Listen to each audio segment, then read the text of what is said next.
भूकंप उत्पत्ति एवं वितरण। निम्नलिखित में से भौमिक आपदाओं को पहचानिए। B and D.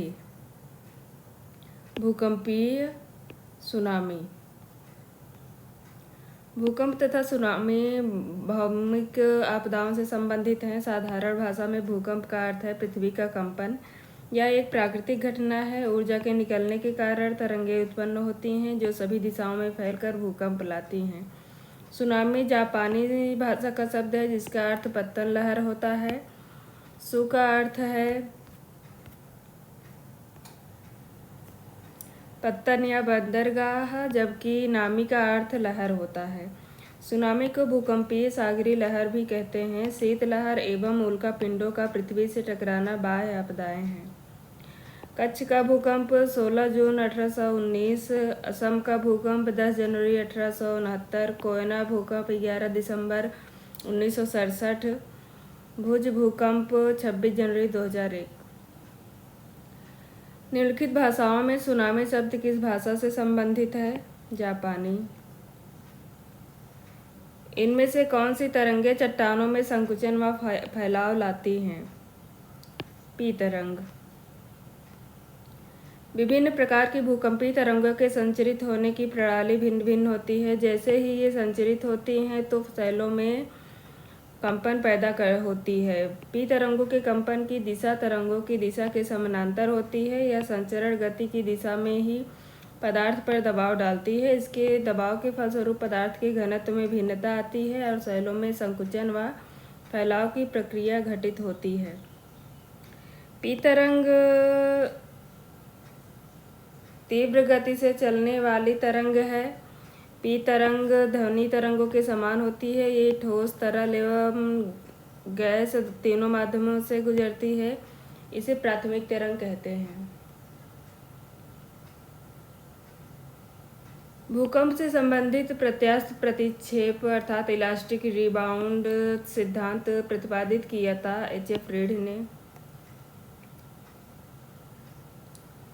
Elastic rebound theory का प्रतिपादन एच.एफ. रीड ने किया था। इन्होंने माना कि अधोगत चट्टानें रबर की तरह लचीली होती हैं तथा खींचे जाने पर बढ़ जाती हैं। जब चट्टानों में खिंचाव की क्रिया प्रारंभ होती है तो प्रत्यास्थ चट्टानों में तनाव होने लगता है। यह खिंचाव एवं तनाव तब तक बढ़ता जाता है जब तक कि यह लचीली शैल की सहन शक्ति से कम होती है, परंतु प्रत्येक चट्टान में एक ऐसी सीमा होती है जिसके बाद चट्टानें और तनाव को सहन नहीं कर सकती और टूट जाती हैं।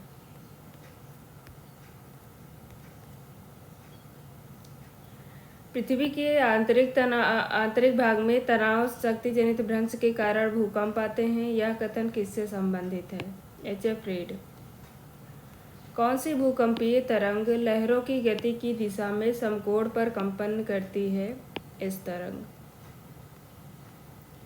इस तरंगें ऊर्ध्वाधर तल से तरंगों की दिशा के समकोण पर कंपन करती हैं, अतः ये जिस पदार्थ से गुजरती हैं उसमें उभार या गर्त बनाती हैं। इस तरंगें धरातल पर कुछ समय अंतराल के बाद पहुंचती हैं। ये द्वितीयक तरंगें कहलाती हैं। इस तरंगों के विषय में एक महत्वपूर्ण तथ्य यह है कि ये केवल ठोस पदार्थों के ही माध्यम में चलती हैं। पी तरंगों में कंपन की दिशा तरंगों की दिशा के समानांतर होती है।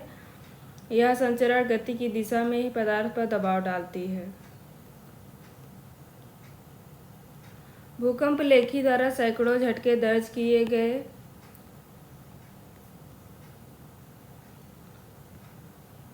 भूकंप लेखी पृथ्वी के आंतरिक खंडों के रहस्यों को जानने में हमारी मदद करती है। ए और दोनों सही है तथा सही व्याख्या है।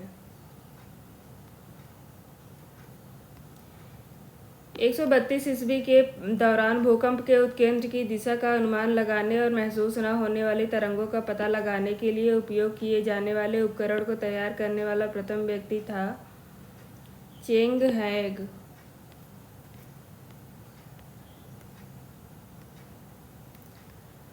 हान काल में चंग हेग नामक ज्योतिषी एवं वैज्ञानिक ने सन 132 ईस्वी पश्चात के दौरान भूकंप के उत्केंद्र की दिशा का अनुमान लगाने और महसूस न होने वाली तरंगों का पता लगाने के लिए उपयोग किए जाने वाले उपकरण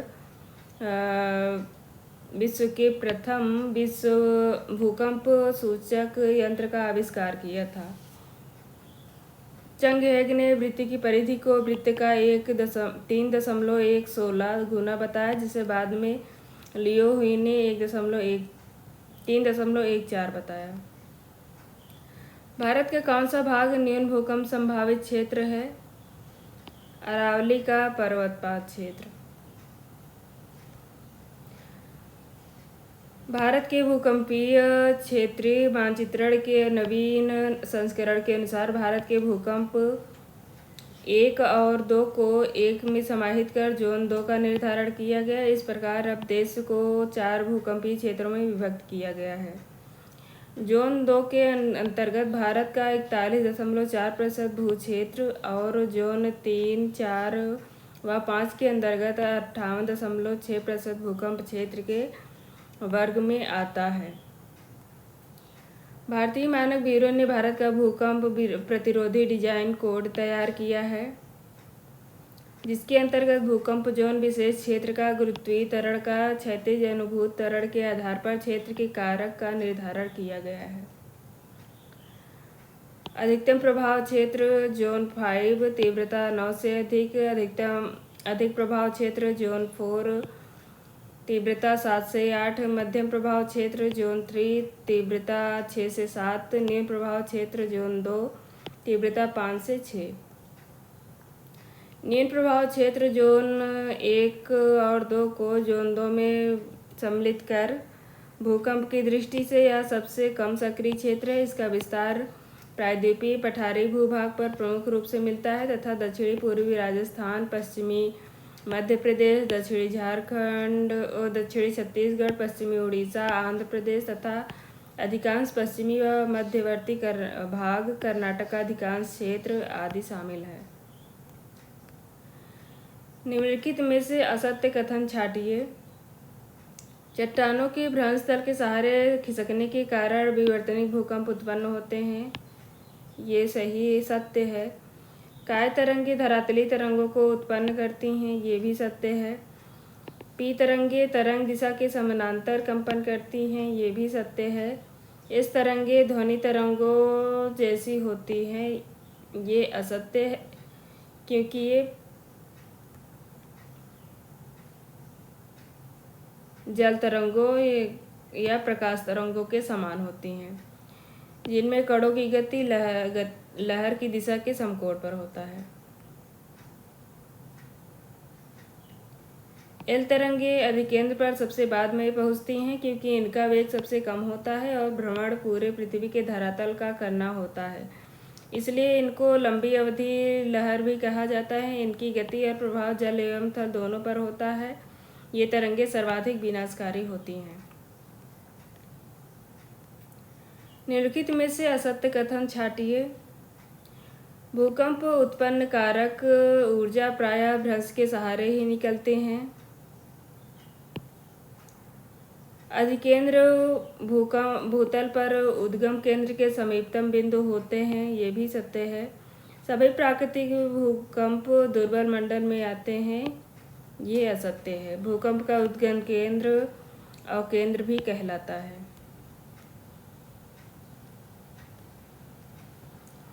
सुनामी तरंगों की उत्पत्ति होती है भूकंप से।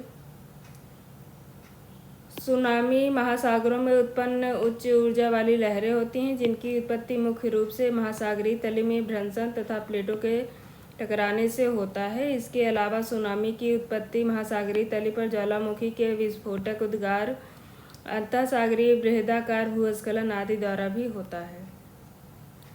सुनामी क्या है? भूकंप द्वारा उत्पन्न तरंगे। भूकंप में देशांतर, अनुप्रस्थ और सतह तरंगे यहाँ उत्पन्न होती हैं, पृथ्वी के भीतर केंद्र बिंदु में।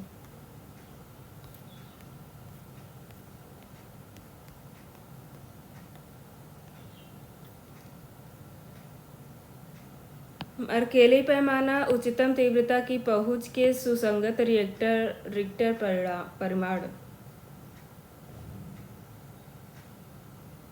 4 शक्तिशाली 4.9 से 5.4, विध्वंसक 6.2, विनाशी 7 से 7.8, प्रलयकारी 8.1 से अधिक। भूकंप के दौरान लहरों के ऊपरी भाग का वेग घनत्व में वृद्धि के साथ साथ बढ़ेगा, जो इससे गुजरने वाली वस्तुओं को आगे बढ़ाएगी। इलाहाबाद का निर्माण हुआ था भूकंप द्वारा। इलाहाबाद का निर्माण भूकंप द्वारा हुआ। यह भूकंप 1819 में गुजरात क्षेत्र में आया था।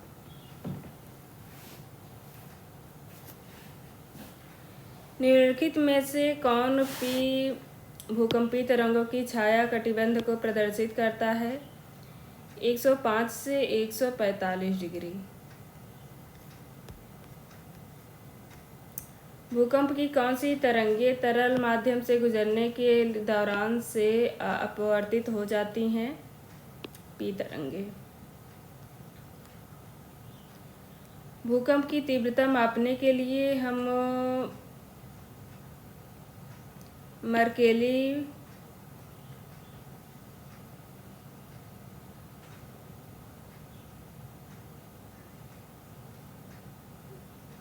का प्रयोग करते हैं।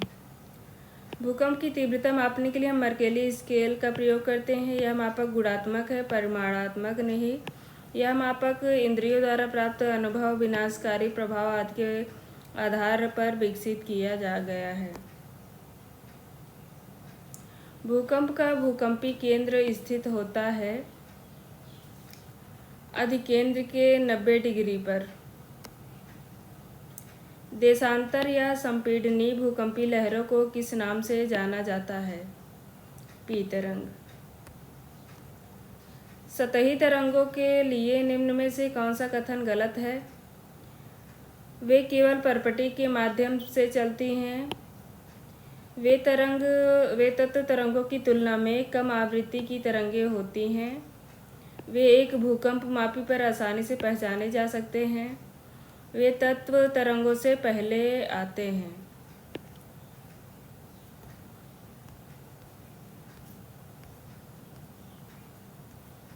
– 1913 में किसने एक भूकंप की तरंगों का विश्लेषण कर पूरा पृथ्वी के केंद्र की त्रिज्या का निर्धारण किया था?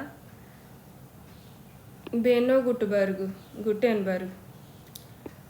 1913 में बेनो गुटेनबर्ग ने भूकंप की तरंगों का विश्लेषण कर पृथ्वी के केंद्र की त्रिज्या का निर्धारण किया। रिक्टर पैमाना भूकंप की तीव्रता को मापने का सबसे सामान्य पैमाना है। इसमें प्रत्येक बिंदु जिसका प्रतिनिधित्व करता है मापे गए विस्तार में 10 गुना बढ़ोतरी।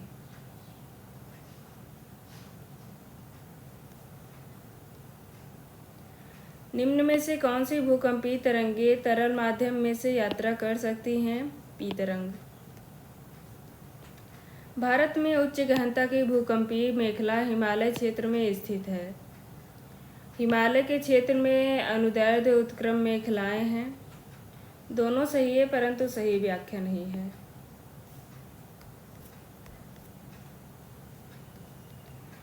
निम्नांकित में से कौन सा कथन सत्य है?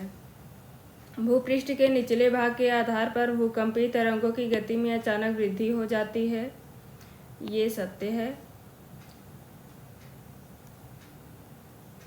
भूकंप मात्रा से संबंधित रिक्टर पैमाना निम्न के मध्य विस्तृत होता है 0 से 9।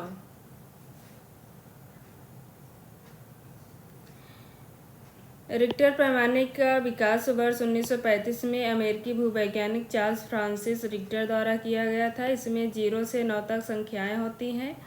इसमें हर आगे वाली संख्या अपने पीछे वाली संख्या के 10 गुना भूकंपीय परिमाण को प्रस्तुत करती है। मर्केली पैमाने पर भूकंपीय तीव्रता का मापन 0 से 12 तक अंकों द्वारा प्रदर्शित किया गया है।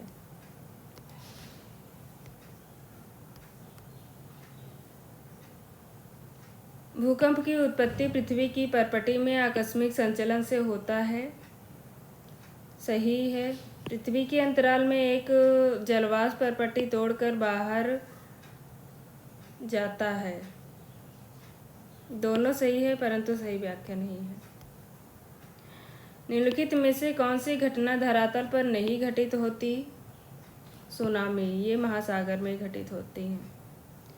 निम्नलिखित में से कौन सी भूकंपीय तरंग पृथ्वी के केंद्र भाग अर्थात कोर से गुजर सकती है? पी तरंग।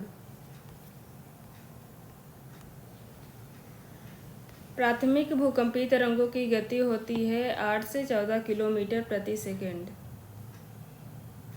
भूकंप के उद्गम केंद्र, जिसे छाया क्षेत्र कहते हैं, में कौन सी भूकंपीय तरंग पहुंच पाती है? पी तरंग। निम्नलिखित में से कौन सी मेखला भूकंप एवं ज्वालामुखी के साथ साथ वितरण से संबंधित नहीं है? पूर्वी अफ्रीकी मेखला, जबकि परिप्रशांत मेखला, मध्य महाद्वीपीय मेखला, मध्य अटलांटिक मेखला भूकंप एवं ज्वालामुखी से संबंधित हैं। सर्वाधिक भूकंप पृथ्वी के किस भाग में आते हैं? सुदूर पूर्व एवं पूर्वी एशिया में। प्रशांत महासागर के दोनों तटीय भागों में असंख्य भूकंप अंकित किए जाते हैं। पृथ्वी का सबसे भूकंप वाला क्षेत्र है। यहाँ पर समस्त विश्व का 63% भूकंप आता है। इस विस्तृत पेटी की दूसरी शाखा एशिया के पूर्वी भाग के कमचटका से प्रारंभ होकर एशिया महाद्वीप के पूर्वी तटीय भाग को सम्मिलित करते हुए पूर्वी द्वीप समूह तक पहुँचती है। प्रशांत महासागर में सर्वाधिक ज्वालामुखी और भूकंप आने के कारण इसे विश्व का अग्निवलय भी कहा जाता है। भूकंप कौन सा संचरण है? आकस्मिक संचरण। भूकंप की उत्पत्ति बिंदु को कहा जाता है भूकंप फोकस। स्थान जहां भूकंपीय घटना का सर्वप्रथम अनुभव किया जाता है एपिसेंटर या अधिकेंद्र कहलाता है। भूकंप जनित सागरीय लहरों को कहा जाता है सुनामी। परिप्रशांत महासागरीय पेटी वितरण से संबंधित है भूकंप के। निम्नलिखित में सर्वाधिक भूकंप किस क्षेत्र में आते हैं? परिप्रशांत सागरीय पेटी। भारतीय मौसम विज्ञान विभाग IMD ने भारत को कितने भूकंपीय अंचलों में विभाजित किया है? 4। निम्नलिखित में से कौन सी भूकंप तरंगें सर्वाधिक विनाशकारी होती हैं? एल तरंगें। भूकंप का सर्वाधिक प्रभाव अधिकेंद्र अर्थात एपिसेंटर पर होता है। सुनामी लहरें अधिक सक्रिय रहती हैं पश्चिमी प्रशांत महासागर में। भूकंपों के प्रभाव से सागरीय भागों में उत्पन्न होने वाली काफ़ी ऊंची और तीव्र गति वाली तरंगों को सुनामी कहा जाता है। सुनामी आमतौर पर प्रशांत महासागरीय तट पर, जिसमें अलास्का, जापान, फिलीपाइन, दक्षिणी पूर्वी एशिया के दूसरे द्वीप, इंडोनेशिया और मलेशिया तथा हिंद महासागर में म्यांमार, श्रीलंका और भारत के तटीय भागों में आती है। भूकंप की प्रबलता मापी जाती है रिएक्टर मापनी द्वारा। निम्नलिखित में से किसे रिएक्टर मापनी पर मापा जाता है? भूकंप की तीव्रता।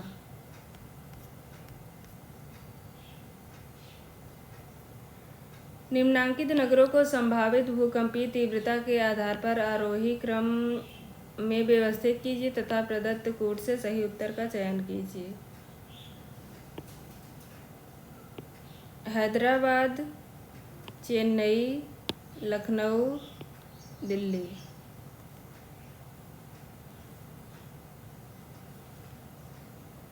महासागरों एवं महाद्वीपों का वितरण चतुष्फलक सिद्धांत। महाद्वीपीय विस्थापन सिद्धांत प्रतिपादित किया गया था वेगनर ने। महाद्वीपीय विस्थापन सिद्धांत का प्रतिपादन प्रसिद्ध जलवायुवेत्ता एवं भूगर्भ शास्त्री जर्मन विद्वान अल्फ्रेड वेगनर ने सन 1912 ईस्वी में प्रस्तुत किया, परंतु इसका विवेचन सन 1915 में तथा 1920 में हुआ। वेगनर ने माना कि कार्बोनिफेरस युग में समस्त स्थल भाग आपस में संलग्न थे। इस स्थल पिंड को वेगनर ने पैंजिया तथा पैंजिया के चारों ओर विस्तृत जल भाग को इन्होंने पैंथालासा कहा। पैंजिया का उत्तरी भाग लारेसिया तथा दक्षिणी भाग गोंडवाना लैंड को प्रदर्शित करता है। पैंजिया में 3 परतें थीं, सियाल, सीमा और निफे। सियाल बिना किसी रुकावट के सीमा पर तैर रहा था। आगे चलकर पैंजिया का विभाजन हो गया। परिणाम स्वरूप महासागरों तथा महाद्वीपों का वर्तमान स्वरूप प्राप्त हुआ। पैंजिया का विभाजन कार्बोनिफेरस युग में हुआ तथा गोंडवाना लैंड का विभाजन जुरासिक युग में हुआ। पैंजिया का प्रयोग किसके द्वारा किया गया था? अल्फ्रेड वेगनर द्वारा।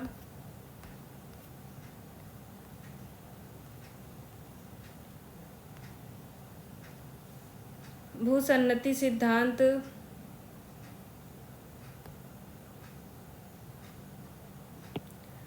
पर्वत निर्माण, चतुष्फलक सिद्धांत, महाद्वीपों की उत्पत्ति, स्थिर तरंग सिद्धांत, ज्वार की उत्पत्ति, अवतलन सिद्धांत, प्रवाल भित्तियों की उत्पत्ति।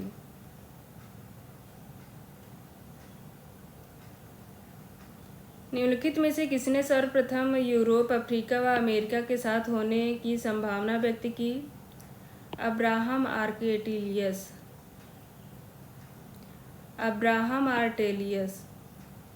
अटलांटिक महासागरीय तटरेखा की आकृति को ध्यान से देखने पर ज्ञात होता है कि महासागरों के दोनों तरफ की तटरेखा में आश्चर्यजनक सममिति है। इसकी समानता के कारण वैज्ञानिकों ने दक्षिणी अमेरिका व अफ्रीका, उत्तरी अमेरिका तथा यूरोप के साथ जुड़े होने की संभावना को व्यक्त किया। इतिहास के ज्ञात अभिलेखों से पता चलता है कि सन 1596 ईस्वी में डच मानचित्रवेत्ता अब्राहम आर्टेलियस ने सर्वप्रथम इस संभावना को व्यक्त किया था। एंटोनियो पेलेग्रिनी ने एक मानचित्र बनाया जिसमें तीनों महाद्वीपों को इकट्ठा दिखाया गया है। जर्मन मौसमविद अल्फ्रेड वेगनर ने महाद्वीपीय विस्थापन सिद्धांत सन 1912 में प्रस्तावित किया। यह सिद्धांत महाद्वीप एवं महासागरों के वितरण से ही संबंधित था। निम्नलिखित में से कौन युग्म सही नहीं है? हिमानी नियंत्रण सिद्धांत, प्रवाल भित्ति, स्थिर तरंग सिद्धांत, ज्वार भाटा, तापीय चक्र सिद्धांत, महाद्वीप महासागर, संवहन तरंग सिद्धांत चक्रवात से संबंधित नहीं है। आर्थर होम्स ने संवहन तरंग सिद्धांत का प्रतिपादन वर्ष 1928-29 में भूपटल की आकृति के उत्पत्ति के समस्या के लिए किया था। वेगनर का विस्थापन सिद्धांत मुख्यतः निम्नलिखित में से किसकी व्याख्या करने के लिए प्रतिपादित किया गया था?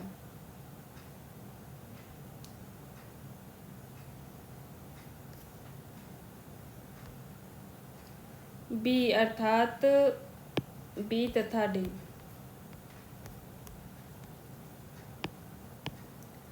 समुद्री तटों और हिमनदन की भूवैज्ञानिक समानता। विश्व में मुख्य जलवायु परिवर्तन। अल्फ्रेड वेगनर ने जर्मनी के एक प्रसिद्ध जलवायुवेत्ता तथा भूशास्त्रवेत्ता थे। वेगनर ने अपने सिद्धांत का प्रतिपादन 1912 में किया।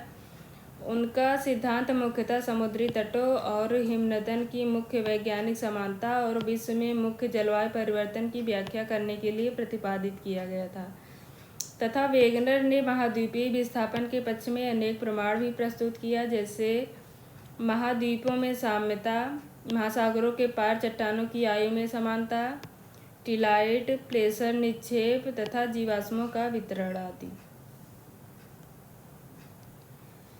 निम्नलिखित में से किस एक भूगर्भिक युग में वेगनर के महाद्वीपीय प्रवाह सिद्धांत में पेंजिया का विखंडन हुआ था? कार्बोनिफेरस युग। महाद्वीपीय विस्थापन सिद्धांत की पुष्टि हुई है। इनमें से कौन से कथन सत्य हैं? चारों सत्य हैं। महाद्वीपीय तटों की भौगोलिक एकरूपता का कंप्यूटर द्वारा आकलन, दक्षिणी महाद्वीपों के मध्य भूवैज्ञानिक समरूपता संबंधी नई खोज, पूरा चुंबकत्व संबंधी अध्ययन, सागरीय तल के प्रसार के प्रमाण। निम्नलिखित में से कौन सा कथन वेगनर द्वारा प्रस्तुत प्रमाण नहीं है?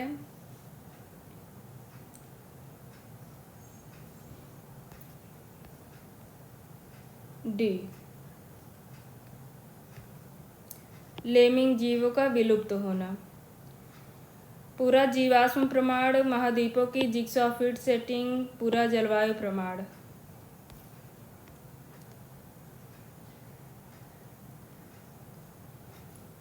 वेगनर द्वारा प्रस्तुत प्रमाण निम्नलिखित हैं। वेगनर के अनुसार आंध्र महासागर के दोनों तटों पर भौगोलिक एकरूपता पाई जाती है। आंध्र महासागर के दोनों तटों पर चट्टानों में पाई जाने वाली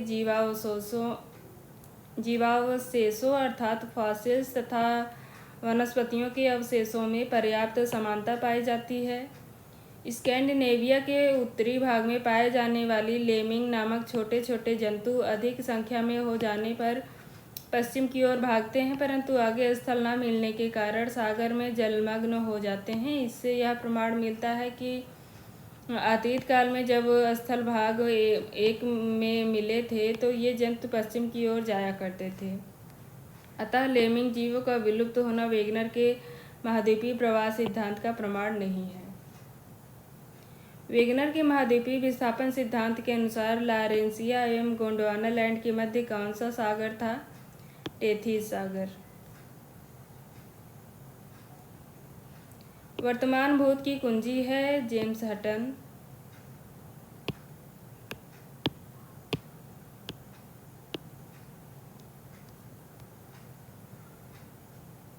जेम्स हटन ने 1785 में इस संकल्पना को प्रतिपादित किया था।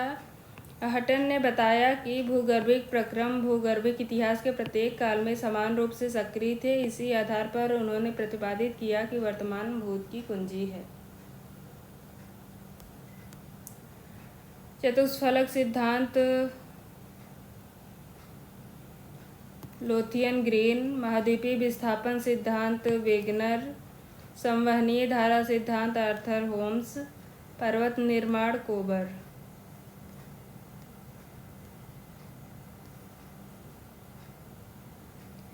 निम्नलिखित में से किसने उत्तरी एवं दक्षिणी अमेरिका के पश्चिमी छोर पर रॉकीज एवं एंडीज के उत्तर दक्षिण स्थिति को अपने बहाव अथवा विस्थापन सिद्धांत के माध्यम से स्पष्ट किया? F.B. टेलर महोदय ने।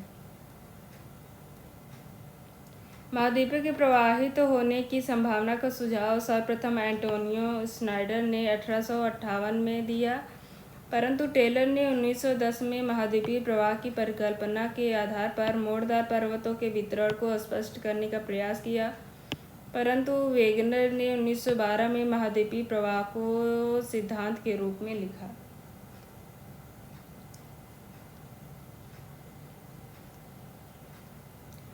Morphology of the earth, L C. King.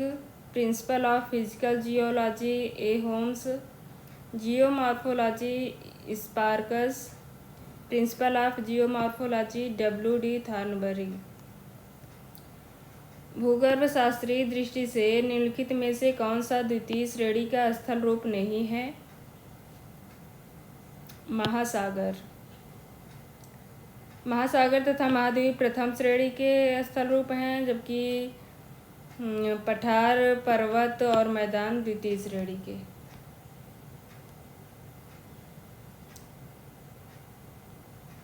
Wegener के अनुसार महाद्वीपीय विस्थापन के लिए निम्नलिखित में से कौन सा बल या शक्ति उत्तरदायी थे?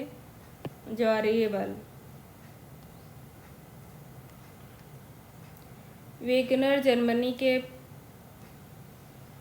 वेगनर का मानना था कि पैंजिया के विभंडन के पश्चात इसका दो दिशाओं में प्रवाह हुआ। महाद्वीपों की पश्चिम दिशा की ओर प्रवाह सूर्य तथा चंद्रमा के ज्वारीय बल के कारण हुआ।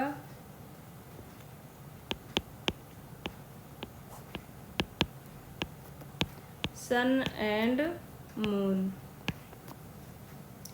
जबकि भूमध्य रेखा की ओर प्रवाह गुरुत्व बल और ज्वलनशील के बल के कारण हुआ।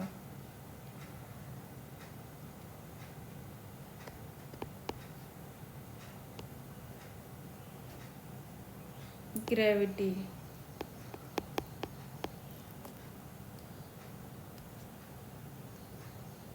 निम्न में से कौन सा साक्ष्य महाद्वीपीय विस्थापन की पुष्टि नहीं करता है? तापीय संकुचन। वर्तमान में जहाँ हिमालय पर्वत श्रेणियाँ स्थित हैं वहाँ मेसोजोइक कल्प में लंबा सकरा एवं लंबा गहरा तथा सकरा समुद्र स्थित था। पिछले समुद्रों में लंबे समय तक निरंतर निक्षेपण से मलबा की काफ़ी मोटी परत जमा हुई, जिसमें भू हलचलों के कारण उलटन पड़ने से अल्पाइन मोड़दार पर्वतों का निर्माण हुआ। दोनों सही है और सही व्याख्या है। अल्फ्रेड वेगनर महाद्वीपीय प्रवाह सिद्धांत के प्रतिपादक क्या थे? मौसम विज्ञान शास्त्री।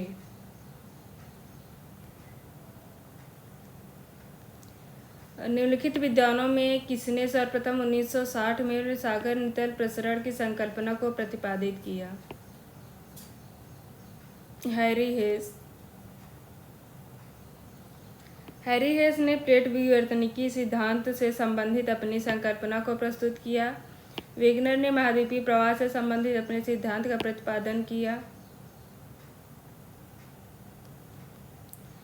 निम्नलिखित में से कौन महाद्वीपीय विस्थापन के पक्ष में प्रमाण है? जिग्सॉ फिट, विभिन्न क्षेत्रों में जीवाश्म,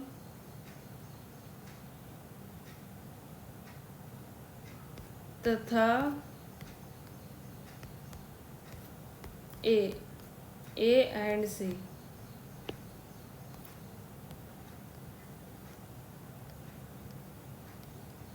महाद्वीपों एवं महासागरों की उत्पत्ति के चतुष्फलक सिद्धांत से कौन संबंधित है? Lothian green.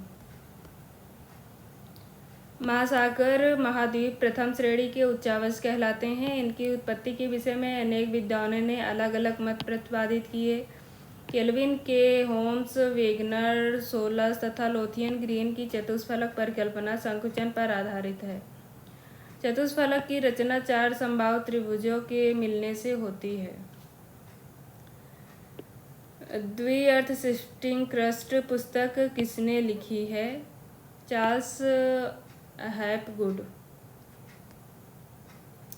The earth shifting crust पुस्तक चार्ल्स हैपगुड ने लिखी है। वेगनर ने विश्व के विभिन्न भागों में हुए जलवायु परिवर्तन को महाद्वीपीय विस्थापन द्वारा स्पष्ट करने का प्रयास किया। वेगनर के अनुसार कार्बोनिफेरस युग में संसार के सभी महादेश आपस में जुड़े हुए थे तथा एक महान स्थल खंड पैंजिया के रूप में विद्यमान थे।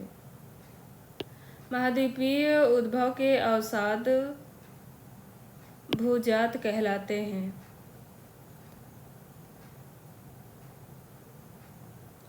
स्थलीय निक्षेप बजरी, रेत, सिल्ट, मृत्तिका, पंख के रूप में पाए जाते हैं। पंख को नीली, लाल तथा हरा पंख में विभाजित किया गया है। महाद्वीपीय धारा के सिद्धांत के अनुसार 250 मिलियन वर्ष पूर्व केवल एक महाद्वीप और एक महासागर था। उस महासागर का नाम पैंथालासा था। निम्नलिखित संकल्पनाओं में से कौन प्लेट विवर्तनिक सिद्धांत के आधार हैं? 1 और 3 अर्थात महाद्वीपीय प्रवाह और पूरा चुंबकीयता। चतुष्फलक सिद्धांत के बारे में निम्न कथनों को पढ़िए और सही उत्तर का चयन कीजिए। एक ज्यामितीय सिद्धांतों पर आधारित है। सही। यह मोड़दार पर्वतों की उत्पत्ति की व्याख्या करता है। गलत। यह महाद्वीपीय विस्थापन की संकल्पना की व्याख्या करता है। यह महाद्वीपों एवं महासागरों के अस्थायित्व में विकास करता है। सही। चतुष्फलक सिद्धांत महाद्वीपों एवं महासागरीय श्रेणियों के वर्तमान वितरण की अच्छी व्याख्या करता है। शीतलन एवं संकुचन से पृथ्वी को चतुष्फलक के आकार ग्रहण करने में मदद मिली। दोनों सही है और सही व्याख्या है। पेंटागोनल डोडेकाहेड्रल सिद्धांत ये लोथियन ग्रीन का है।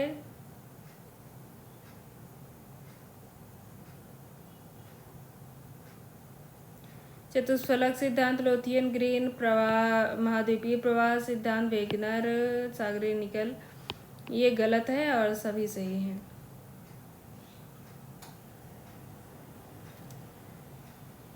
पेंटागोनल डोडेकाहेड्रल सिद्धांत इली डी ब्यूमांट द्वारा दिया गया था।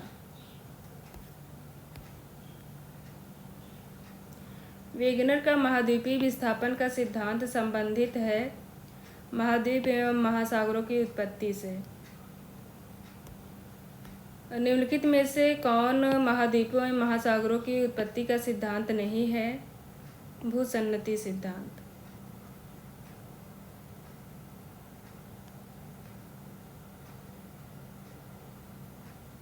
आयोग ने इस प्रश्न का विकल्प डी सत्य माना है, जबकि सी और डी दोनों सत्य होंगे। तापीय संकुचन सिद्धांत भी नहीं है।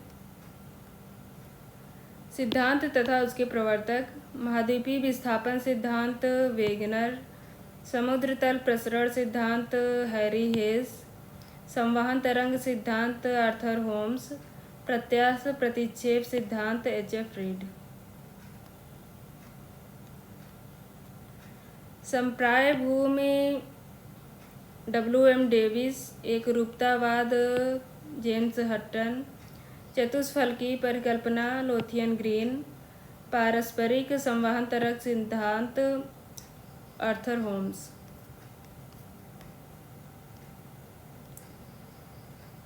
निम्नलिखित सिद्धांतों का क्रम निर्धारित कीजिए। सर्वप्रथम एकरूपता का सिद्धांत, महाद्वीपीय विस्थापन सिद्धांत, संवहन तरंग सिद्धांत,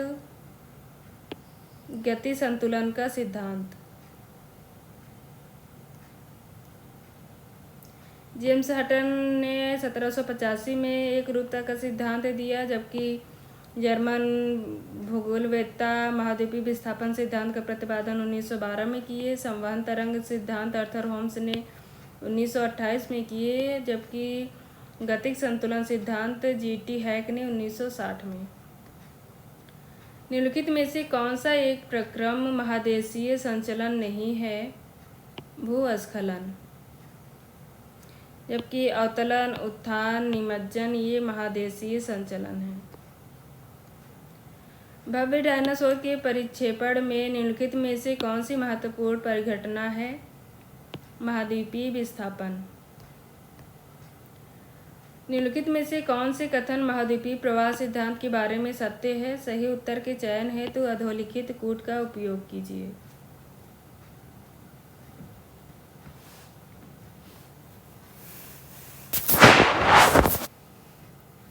यह महाद्वीपों एवं महासागर द्रोणियों के अस्तित्व में विश्वास करता है। इसका मुख्य उद्देश्य अतीत के विश्व जलवायु परिवर्तनों की व्याख्या करता है।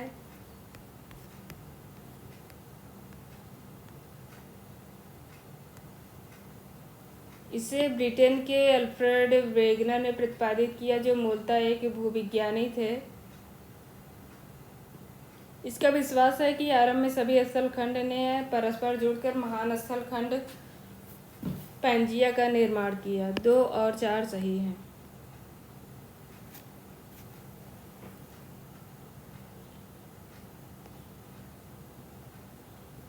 ये ब्रिटेन के नहीं बल्कि जर्मनी के थे। निम्नांकित में से कौन सा युग्म सुमेलित है? लोथियन ग्रीन महाद्वीप का क्षैतिज विस्थापन गलत। एफ.बी. टेलर चतुष्फलक सिद्धांत गलत। अल्फ्रेड वेगनर विस्थापन परिकल्पना गलत। हैरी हेस पूरा चुंबकत्व की संकल्पना सही। स्थल मंडल के संदर्भ में एशिया महाद्वीप को क्षेत्रफल का कितना प्रतिशत है?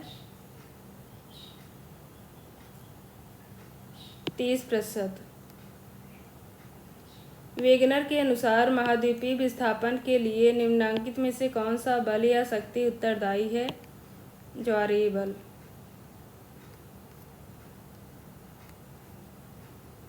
पर्वतों का वर्गीकरण और पर्वत निर्माण। कोबर का सिद्धांत एवं प्लेट विवर्तनिकी सिद्धांत। निम्नलिखित में से कौन से विद्वानगण भूसन्नति संकल्पना से संबंधित हैं? हॉल एवं डाना। पर्वत निर्माणक भूसन्नति सिद्धांत कोबर, तापीय संकुचन सिद्धांत जेफ्रीज, महाद्वीपीय फिसलन सिद्धांत डेली, संवहन तरंग सिद्धांत होम्स, रेडियो एक्टिवता सिद्धांत जोली। भूसन्नति की संकल्पना के विकास के क्षेत्र में प्रथम सराहनीय प्रयास हॉल एवं डाना द्वारा किया गया, जबकि भूसन्नति संकल्पना के सिद्धांत के रूप में प्रतिपादन हॉग ने किया था। भूसन्नतियाँ लंबे, संकरे तथा उथले जलीय भाग होते हैं, जिनमें तलछटी निक्षेप के साथ साथ तली में धंसाव होता है। भूसन्नति से संबंधित महत्वपूर्ण सिद्धांत ये हैं। रिफ्ट घाटी परिणाम है भ्रंशन का।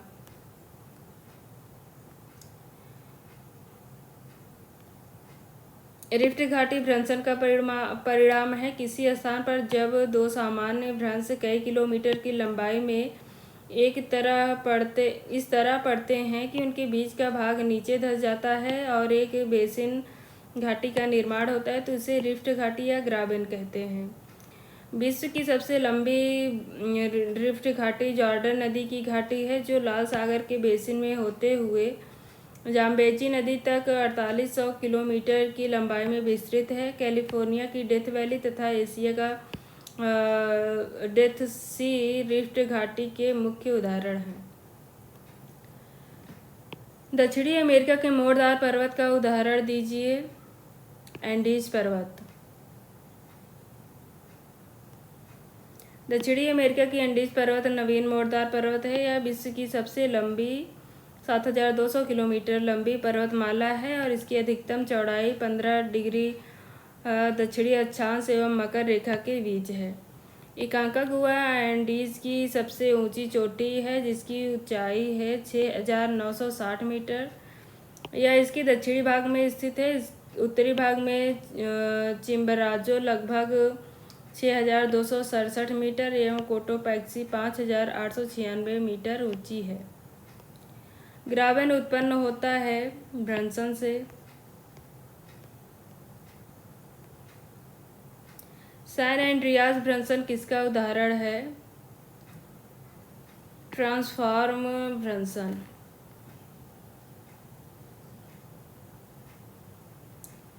अभिसरण क्षेत्र वह प्रक्रिया है जिसमें एक प्लेट दूसरे प्लेट के नीचे खिसक जाती है। ये सही है। अभिसरण क्षेत्र के किनारे समुद्र अधःस्थल का फैलाव अधिक प्रबल हो जाता है।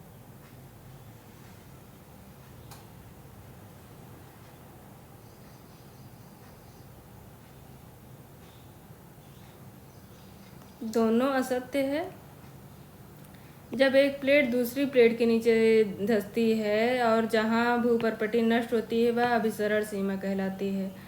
वह स्थान जहां प्लेट धंसती है उसे सबडक्शन जोन भी कहते हैं, जबकि एक भारी प्लेट का हल्की प्लेट के नीचे धंसने की प्रक्रिया अवनयन कहलाती है। जब दो प्लेट एक दूसरे से विपरीत दिशा में दूर जाती हैं और नई परपटी का निर्माण करती हैं, तो उसे अपसारी प्लेट कहते हैं।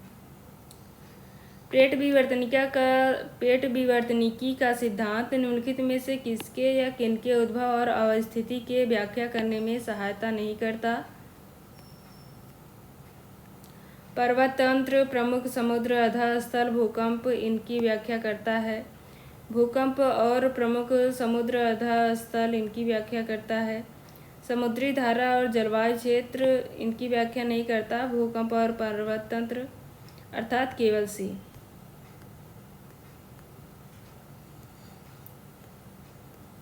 टेक्टोनिक प्लेट और अवस्थिति। नज़्का प्लेट दक्षिणी अमेरिका और प्रशांत पेटी के बीच। स्कोटिया प्लेट दक्षिणी अमेरिकी प्लेट के दक्षिण में। कोकोस प्लेट कैरिबियन सागर और प्रशांत प्लेटों के बीच। जुआन डे फूका प्रशांत और उत्तरी अमेरिका प्लेट के बीच, अर्थात डी। नजका प्लेट दक्षिणी अमेरिका और प्रशांत प्लेटों के बीच है। स्कोटिया प्लेट दक्षिणी अमेरिकी प्लेट के दक्षिण में। कोकोस प्लेट कैरिबियन और प्रशांत प्लेटों के बीच। जुआन डे फूका प्लेट प्रशांत और उत्तरी अमेरिकी प्लेटों के बीच। अरेबियन प्लेट अधिकतर अरब प्रायद्वीप का भूभाग सम्मिलित है। फिलीपींस क्षेत्र प्लेट एशिया महाद्वीप और प्रशांत महासागरीय प्लेटों के बीच। Caribbean plate Caroline plate New Guinea के उत्तर में फिलीपींस व इंडियन प्लेट के बीच। फ्यूजी प्लेट या ऑस्ट्रेलिया के उत्तर पूर्व में स्थित है। सन 1967 में मैकेंजी, पार्कर तथा मॉर्गन ने स्वतंत्र रूप से उपलब्ध विचारों को सम्मिलित कर एक अवधारणा प्रस्तुत किया जिसे प्लेट विवर्तनिकी कहा गया। प्लेट विवर्तनिकी के सिद्धांत के अनुसार पृथ्वी का स्थलमंडल 7 मुख्य प्लेटों एवं कुछ छोटी प्लेटों में विभक्त है। जावा द्वीप निम्नलिखित में से किस विवर्तनिक प्लेट में स्थित है? Indo Australian plate. जावा द्वीप यूरेशियन प्लेट में अवस्थित है। प्लेट शब्द का सर्वप्रथम प्रयोग टूजो विल्सन ने किया। 1967 ईस्वी में मैकेंजी, पार्कर तथा मॉर्गन ने स्वतंत्र रूप से उपलब्ध विचारों को समन्वित कर एक अवधारणा प्रस्तुत की जिसे प्लेट विवर्तनिकी सिद्धांत कहा गया। निम्नलिखित में से कौन एक प्लेट विवर्तनिकी सिद्धांत का आधार नहीं है? पूरा चुंबकत्व है, सागर नितल का प्रसरण है, प्रागैतिहासिक काल में वैश्विक जलवायु परिवर्तन है, ध्रुवों का घूर्णन नहीं है। निम्नलिखित में से कौन सी एक पर्वत श्रेणी काला सागर और कैरिबियन सागर के बीच स्थित है? काकेशस पर्वत। काकेशस पर्वत काला सागर और कैस्पियन सागर के बीच है।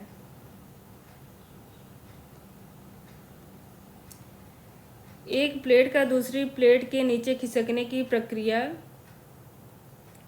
अवनयन कहलाती है।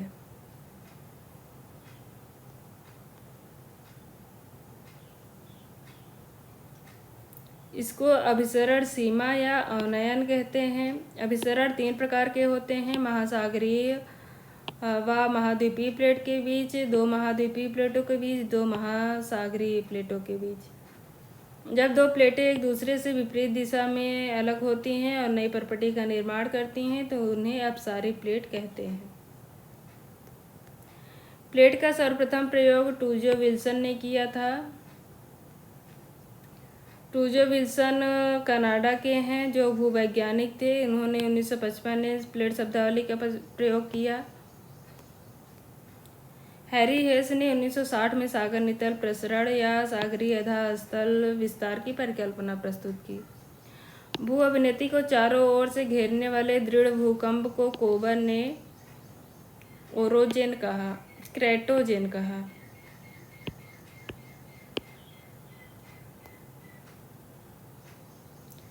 भू अभिनति को चारों ओर से घेरने वाले दृढ़ भूखंडों को कोबर ने क्रेटोजेन कहा। कोबर के अनुसार आज पर्वत जहाँ हैं वहाँ पर पहले भूसन्नतियाँ थी। कोबर ने भूसन्नतियों को पर्वत निर्माण स्थल बताया। जब मलबा वलित होकर पर्वत का रूप धारण कर लेता है और भूसन्नतियों के दोनों किनारों पर 2 पर्वत श्रेणियों का निर्माण होता है जिसे कोबर ने रेंडकेटन का नाम दिया। पर्वत निर्माण के प्रमुख सिद्धांत इस तरह हैं: भूसन्नति सिद्धांत कोबर, तापीय संकुचन सिद्धांत जेफ्रीज, महाद्वीपीय फिसलन सिद्धांत डेली, संवहन तरंग सिद्धांत होम्स, रेडियो एक्टिव सिद्धांत जोली। तापीय संकुचन सिद्धांत जेफ्रीज। हिमालय पर्वतों के साथ भारतीय प्लेट की सीमा किस तरह की प्लेट सीमा है? महाद्वीप से महाद्वीप को अभिसरण। भारतीय प्लेट एवं यूरोपीय प्लेट के मध्य हिमालय पर्वत में निम्नलिखित में से कौन प्लेट सीमा स्थित है? महाद्वीपीय अभिसरण से। अतिवलन की क्रिया से होता है नैपे का निर्माण। निम्नलिखित पदों में से किस एक का संबंध प्लेट विवर्तन के सिद्धांत से नहीं है? उत्प्लावकता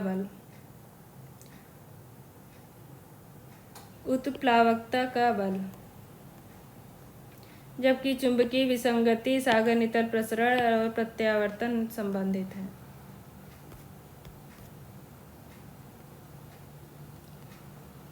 जो भाग जितना बड़ा होगा उसका घनत्व उतना ही कम होगा और जो भाग जितना कम होगा उसका घनत्व उतना ही अधिक होगा। यह कथन है प्राट का।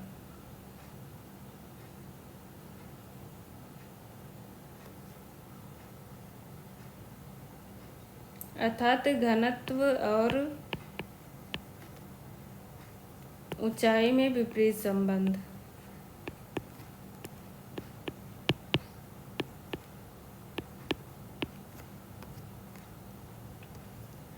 निम्नलिखित में से कौन से पुराने वलित पर्वत हैं?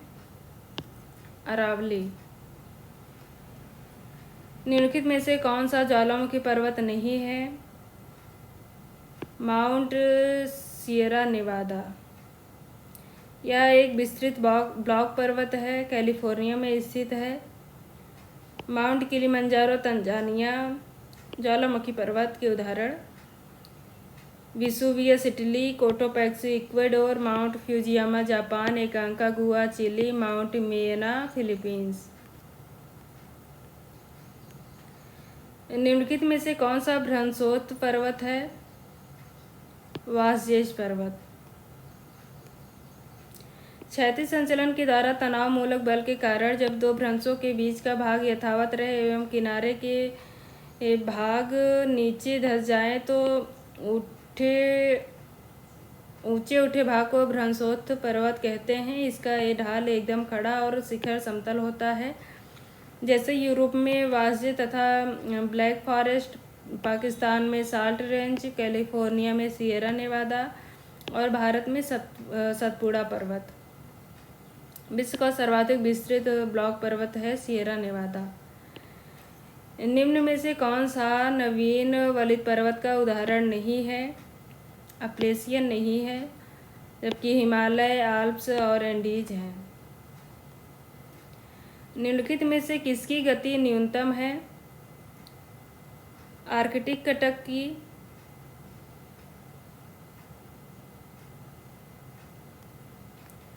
अपसारी सीमा का एक उदाहरण नहीं है। इंडियन प्लेट और अंटार्कटिक प्लेटों के बीच की सीमा। नजका और प्रशांत महासागरीय प्लेटों के बीच की सीमा।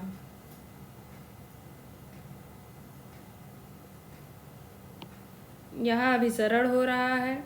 मध्य अटलांटिक कटक तथा प्रशांत महासागरीय प्लेट एवं फिलीपींस के बीच की सीमा ये है।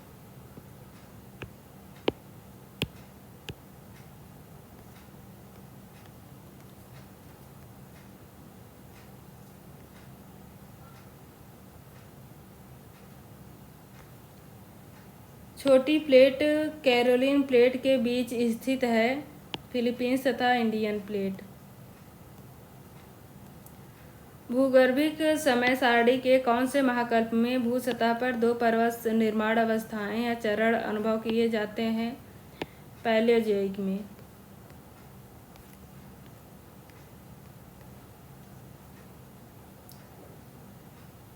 पैलियोजोइक महाकल्प को 6 पीरियड में बांटा गया है। Cambrian, Ordovician, Silurian, Devonian, Carboniferous तथा पर्मियन। पर्मियन में तृतीय हलचल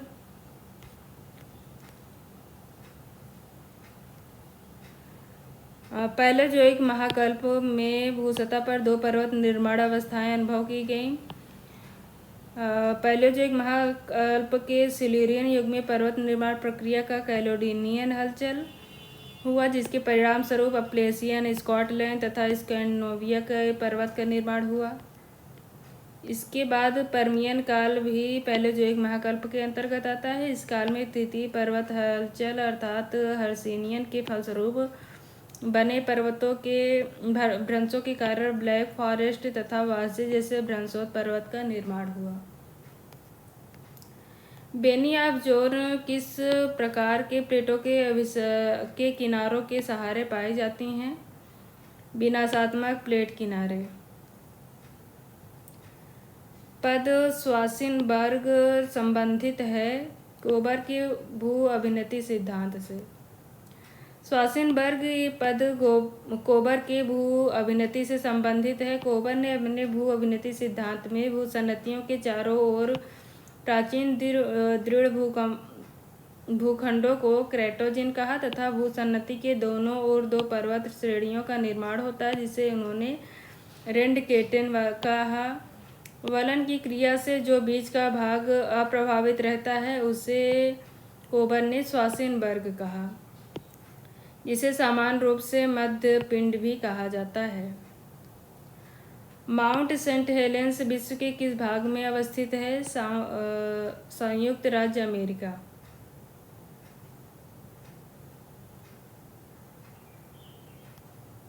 प्लेट विवर्तनिकी सिद्धांत के अनुसार द्वीपीय चापों तथा द्वीपीय तोरड़ों का निर्माण परिणाम है महासागरीय महाद्वीपीय प्लेटों के अभिसरण का, महाद्वीपीय प्लेटों के अभिसरण का, अपसारी प्लेट सीमाओं का या महासागरीय प्लेटों के अभिसरण का। डी सही है, महासागरीय और महासागरीय प्लेटों के अभिसरण का।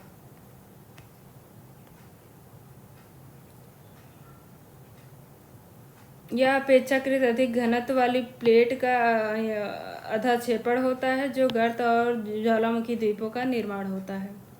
सैन एंड्रियाज निम्नलिखित में से किसका द्योतक है? Conservative margin. संरक्षक सीमांत के सहारे ना तो नवीन धरातल का निर्माण होता है और ना ही विनाश।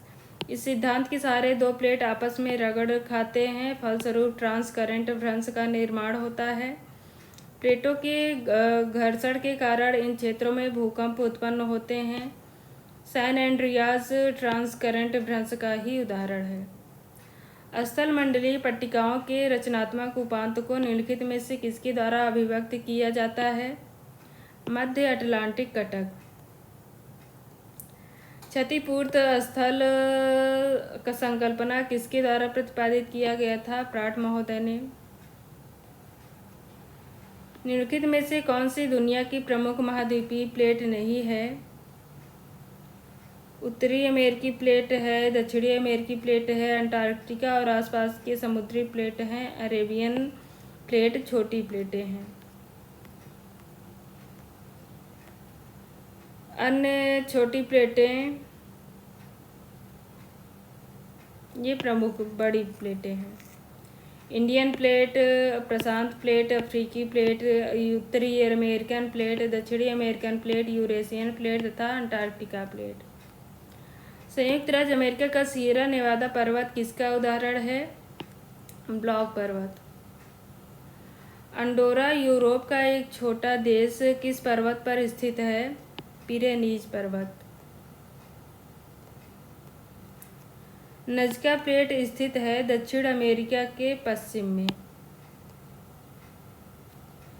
नजका पट्टल किस दिशा की ओर बढ़ रहा है? पूर्व की ओर। निम्नलिखित में से कौन सी प्लेट दक्षिणी अमेरिकी प्लेट के साथ एंडीज पर्वत के निर्माण हेतु उत्तरदायी है? Nazca plate. दो समानांतर भ्रंशों के बीच धंसे हुए भाग को कहते हैं भ्रंश घाटी। विश्व की सबसे लंबी रिफ्ट घाटी है जॉर्डन नदी की घाटी। निम्नलिखित में से कौन भ्रंश रेखा कगार का दृढ़ अनुमानिक है? चट्टान रोध और स्थलाकृतिक रूप से कमजोर सहसंबंध। निम्नलिखित में से कौन सा दृढ़ रूप से अनुमानित भ्रंश सक्रिय कगार है?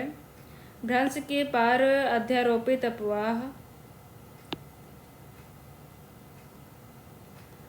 दो सामान्य भ्रंशों के बीच उत्थित संकरा खंड या ब्लॉक कहलाता है। हॉर्ज पर्वत।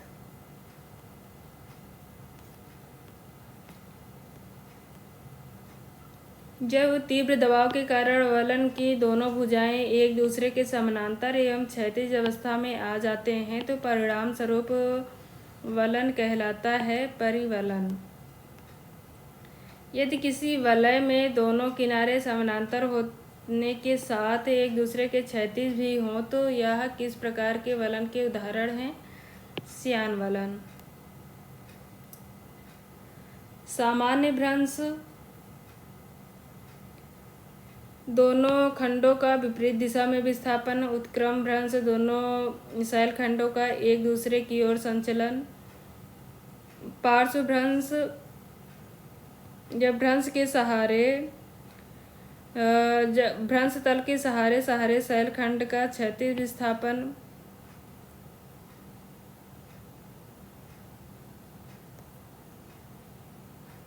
ये सही है। पार्श्व भ्रंश तल के सहारे शैलखंड का क्षैतिज विस्थापन और स्टेज भ्रंश जब भ्रंश श्रृंखलाओं का ढलान उसी दिशा में हो। कौन सा एक अंतर्जनित बल नहीं है? तनाव है, भ्रंशन है, संपीड़न है, अपर्दन नहीं है। निम्नलिखित में से कौन सा स्थल रूप भ्रंश द्वारा नहीं बनता है? नापे नहीं बनता, ये वलन द्वारा बनता है, जबकि ग्राबेन, हॉर्ज तथा भ्रंश घाटी भ्रंश द्वारा बनते हैं। भूसन्नतियों के किनारे पर निर्मित समानांतर सीमांत श्रेणियों को कहते हैं रेंडकेटेन। निम्नलिखित पर्वतों में से किसका निर्माण एक महासागरीय और एक महादेशीय पट्टिका के अभिसरण से हुआ है? एंडीज पर्वत। किलिमंजारो पर्वत तंजानिया में स्थित है। ये ज्वालामुखी द्वारा निर्मित पर्वत है।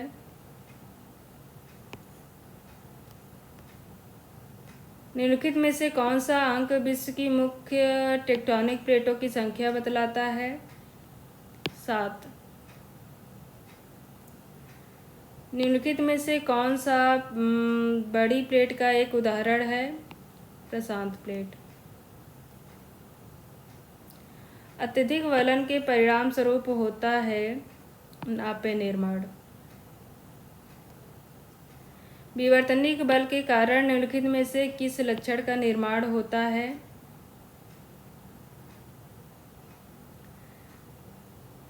रिफ्ट घाटी। पट्टिका उपांत अर्थात प्लेट मार्जिन और ज्वालामुखी क्षेत्र स्पष्ट रूप से एक दूसरे से संबंधित हैं।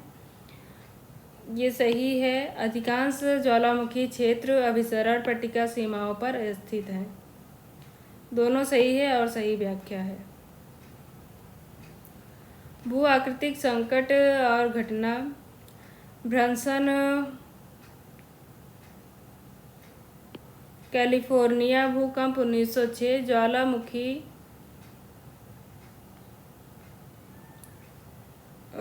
क्राकातोआ भूकंप। द्रव स्थैतिक दबाव गुजरात भूकंप। द्रव स्थैतिक दबाव यूनान भूकंप तथा प्लेट खिसकना गुजरात भूकंप। भ्रंशन कैलिफोर्निया भूकंप, ज्वालामुखी क्राकातोआ भूकंप, द्रव स्थैतिक सिद्धांत यूनान भूकंप, प्लेट खिसकना गुजरात भूकंप। इनमें से कौन भू अवनतिक संकल्पना से संबंधित नहीं है? सुकर डेविस संबंधित नहीं है। जबकि हॉल एवं डाना हॉग तथा सुकर्ट संबंधित हैं।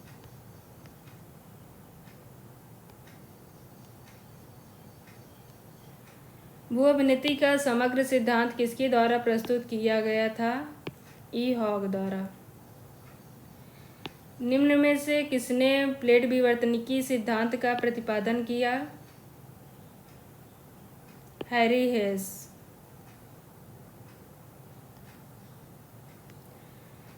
निम्नलिखित में से किस विद्वान ने प्लेट विवर्तनिकी संकल्पना को विस्तारित एवं विकसित किया?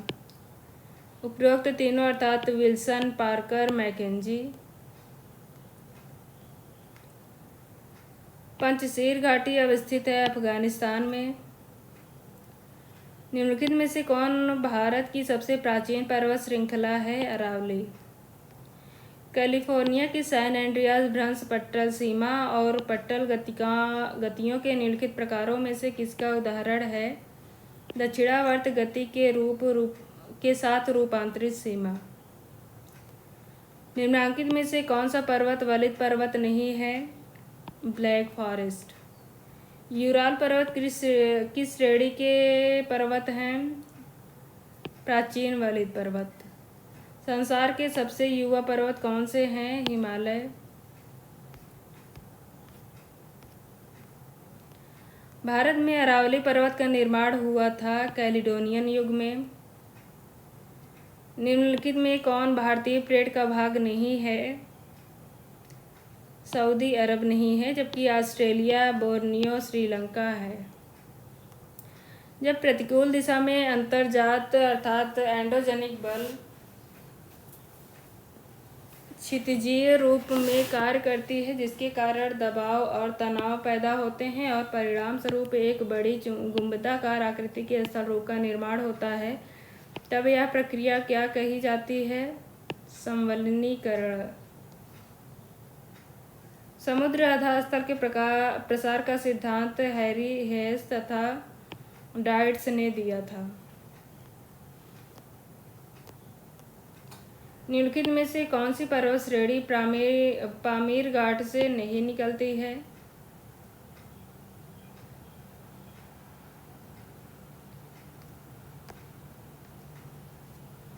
खिंगन।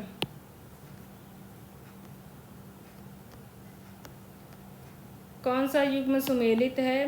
ब्लैक फॉरेस्ट जर्मनी में स्थित है, जबकि पेनाइन्स इंग्लैंड में अर्थात ब्रिटेन में, सियरा नेवादा अमेरिका, वाज़ेस पर्वत इटली। वाज़ेस पर्वत भी जर्मनी में ही।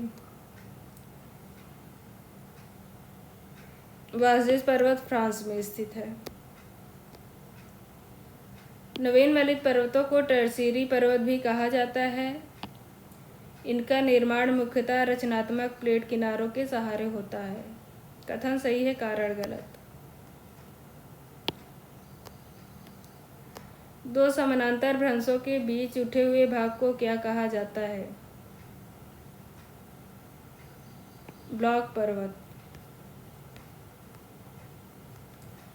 कौन सा युग्म सुमेलित नहीं है? Kober, kratogen, Daly, our mobile earth, Wilson plates, Arthur Holmes तापीय संकुचन सिद्धांत नहीं, बल्कि तापीय चक्र सिद्धांत नहीं,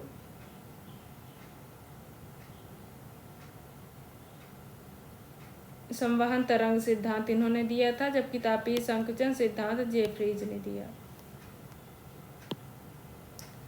निम्नलिखित पर्वत निर्माण चक्रों के सही कालानुक्रम को नीचे दिए गए कोड से चुनिए।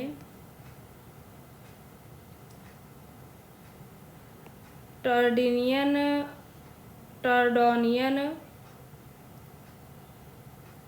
कैलिडोनियन, हर्सिनियन तथा अल्पाइन। टॉरिडोनियन कैम्ब्रियन युग के पूर्व के पर्वत, कैलिडोनियन पर्वत, हर्सिनियन पर्वत तथा अल्पाइन या टर्सरी पर्वत। निम्नांकित पर्वतों में से कौन सा टर्शियरी युगीन अल्पाइन तंत्र से संबंधित नहीं है? भारत का अरावली। आल्प्स पर्वत में मैटरहॉर्न एक उदाहरण है पिरामिडीय शिखर का।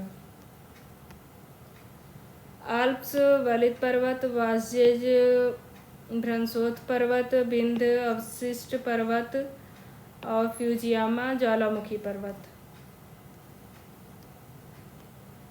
निम्नलिखित सिद्धांतों में से हैरी हेस ने प्रतिपादित किया था। प्लेट विवर्तनिकी सिद्धांत। निम्नलिखित में से किस विद्वान का संबंध भूसन्नति के सिद्धांत से नहीं है? जेफ्रीज का नहीं है, हाल्डाना, हॉग तथा कोबर का है। पर्वतों की उत्पत्ति से संबंधित भूसन्नति के सिद्धांत के प्रतिपादक हैं कोबर महोदय। प्लेट विवर्तनिकी सिद्धांत सागर नितल प्रसारण के साक्ष्य पर आधारित है। सागर नितल प्रसरण की संकल्पना का सर्वप्रथम प्रतिपादन लिपिचोन द्वारा किया गया था। ये सत्य है परंतु आर असत्य।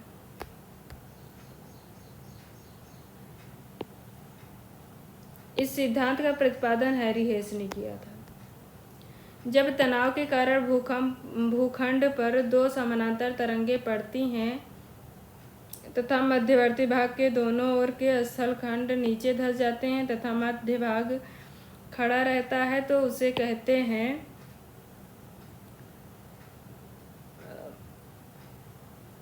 भ्रंशोथ पर्वत।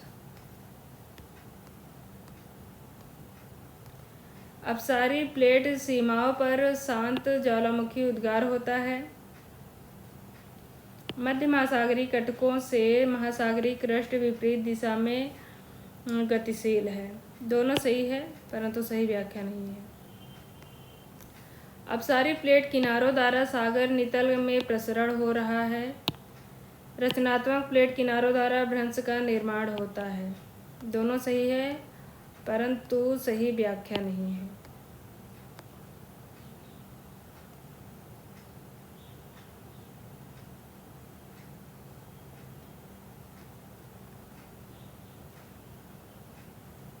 भ्रंशोथ पर्वत वलित पर्वत हिमालय, अवशिष्ट पर्वत राजमहल पहाड़ियाँ,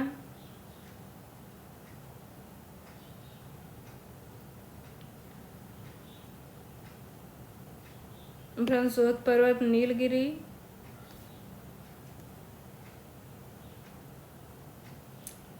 अवशिष्ट नीलगिरी पहाड़ी, वलित पर्वत हिमालय, भ्रंशोथ सह्याद्री, ज्वालामुखी राजमहल पहाड़ियाँ। एंडीज पर्वत उदाहरण है वलित पर्वत का। निम्नलिखित परिस्थितियों में कौन सी भू आकृति बनेगी?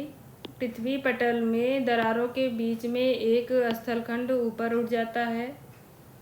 भ्रंशोथ पर्वत। निम्नलिखित में से कौन प्लेट विवर्तनिकी सिद्धांत से संबंधित नहीं है? महाद्वीपीय प्रवाह, रूपांतर, भ्रंश, ध्रुवों का भ्रमण, सागर नितल प्रसरण। ध्रुवों का भ्रमण।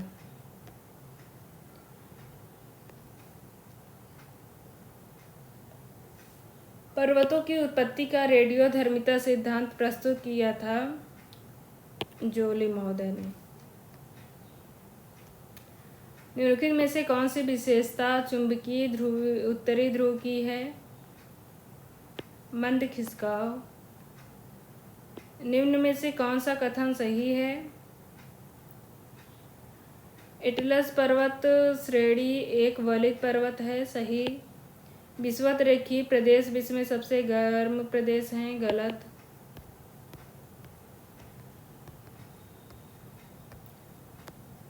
भारत के मालाबार तट पर लैटराइट मिट्टी पाई जाती है। ये भी गलत है। यहाँ लाल मृदा पाई जाती है। तमिलनाडु में रोजवुड बहुतायता में पाए जाते हैं। ये हिमालय क्षेत्र में पाए जाते हैं। निम्न में से कौन सबसे नई पर्वत श्रेणी है? शिवालिक।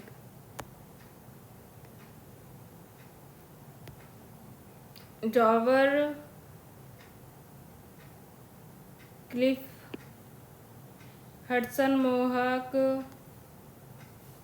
डॉवर भृगु या क्लिफ है, जबकि हडसन मोहाक नदी घाटी, किलिमंजारो पर्वत, बोलिविया पठार। एटलस पर्वत निम्न में से किस युग की पर्वत निर्माणकारी घटना से संबंधित है? टर्शियरी। निम्नलिखित में से कौन पर्वत टर्शियरी युग से संबंधित नहीं है? यूराल। किलिमंजारो पर्वत निम्नलिखित में से किस महाद्वीप में स्थित है? अफ्रीका। निम्नलिखित में से कौन सा ब्लॉक पर्वत का उदाहरण है? वासजेज। निम्नलिखित में से किसकी गणना भारत के सर्वाधिक प्राचीन पर्वतों में की जाती है? अरावली। लंबे, संकरे तथा उथले तथा अवसादों के जमाव में निरंतर धंसते हुए सागरों को कहा जाता है भूसन्नति। अधिकतर पर्वत निर्माणकारी हलचलें उत्पन्न होती हैं एस्थनोस्फीयर में से।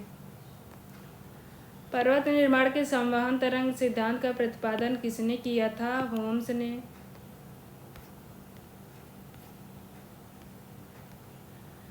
निम्नलिखित में से कौन सा एक अपसारी प्लेट सीमा से संबंधित नहीं है? अपेक्षाकृत अधिक घनत्व प्लेट का क्षेपण। नई महासागरीय कष्ट का निर्माण, अंतःसागरीय कटकों का निर्माण, सागर नीतल का प्रसरण, ये सभी इससे संबंधित हैं। निम्नलिखित में से कौन टर्शियरी युग में निर्मित अल्पाइन पर्वत नहीं है? एशिया में अरावली। पर्वत निर्माणक भूसन्नति सिद्धांत क्रेटोजेन। तापीय संकुचन सिद्धांत तनावहीन स्तर। और रेडियो एक्टिव सिद्धांत सागरीय अतिक्रमण काल। महाद्वीपीय फिसलन सिद्धांत महारेखीय भूमध्य रेखीय गुंबद। ब्लॉक माउंटेन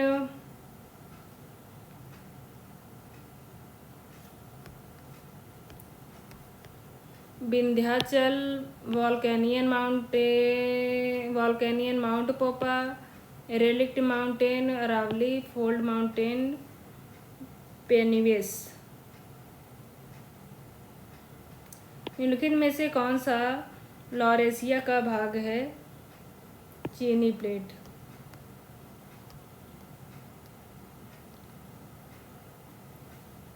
कौन सा सुमेलित नहीं है? भूसन्नति सिद्धांत कोबर सुमेलित है। महाद्वीपीय फिसलन सिद्धांत जोली नहीं बल्कि वेगनर है। संवहन तरंग सिद्धांत होम्स और महाद्वीपीय प्रवाह सिद्धांत वेगनर। पर्वत और घाटियाँ किस संचरण से बनती हैं? क्षैतिज संचरण। एंडीज पर्वत उदाहरण है वलित पर्वत का। गुंबदकार पर्वत निर्माण होता है मैग्मा के प्रवेश से। समुद्र तल प्रसरण संकल्पना निम्नांकित में से किस सिद्धांत का मूलाधार है? प्लेट विवर्तनिकी सिद्धांत का।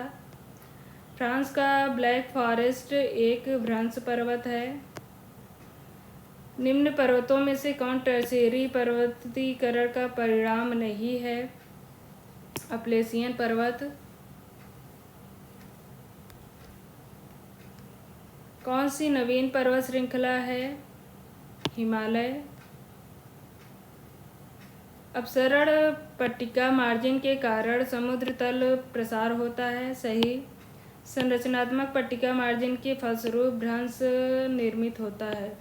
दोनों सही है परंतु ए सही है परंतु आर गलत है।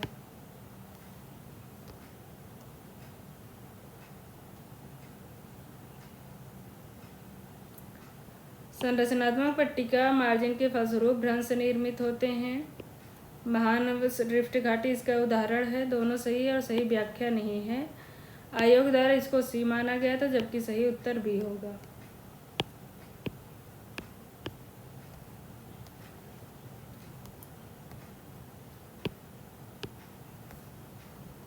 KW Buttiger geomorphology from the Earth, WM Davis geomorphic cycle, C. Imbleton इत्यादि प्रोसेस इन जियोमॉर्फोलॉजी, J. थॉर्सन इत्यादि जियोमॉर्फोलॉजी एंड टाइम।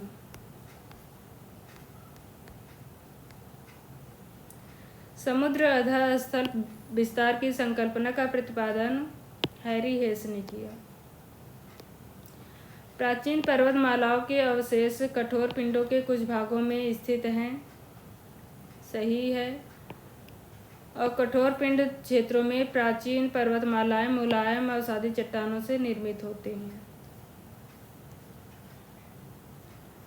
सागल तल फैलाव सिद्धांत हैरी हेस, महाद्वीपीय विस्थापन सिद्धांत Wegener, elastic rebound theory Reid, रेडियोधर्मिता सिद्धांत जोली।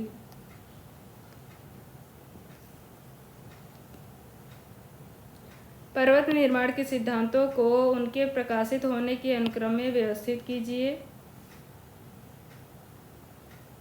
महाद्वीपीय विस्थापन सिद्धांत अर्थात ये व्यवस्थित क्रम में है।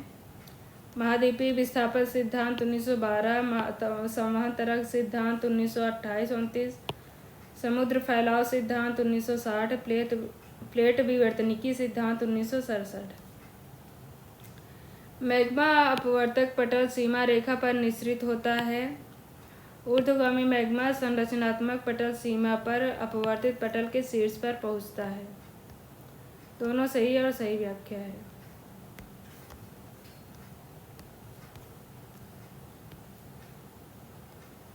पर्वत निर्माणकारी घटनाओं का सही कालक्रम है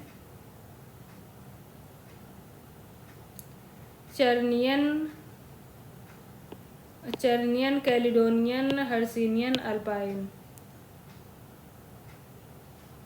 चर्नियन अर्थात प्रीकैम्ब्रियन, PKHA।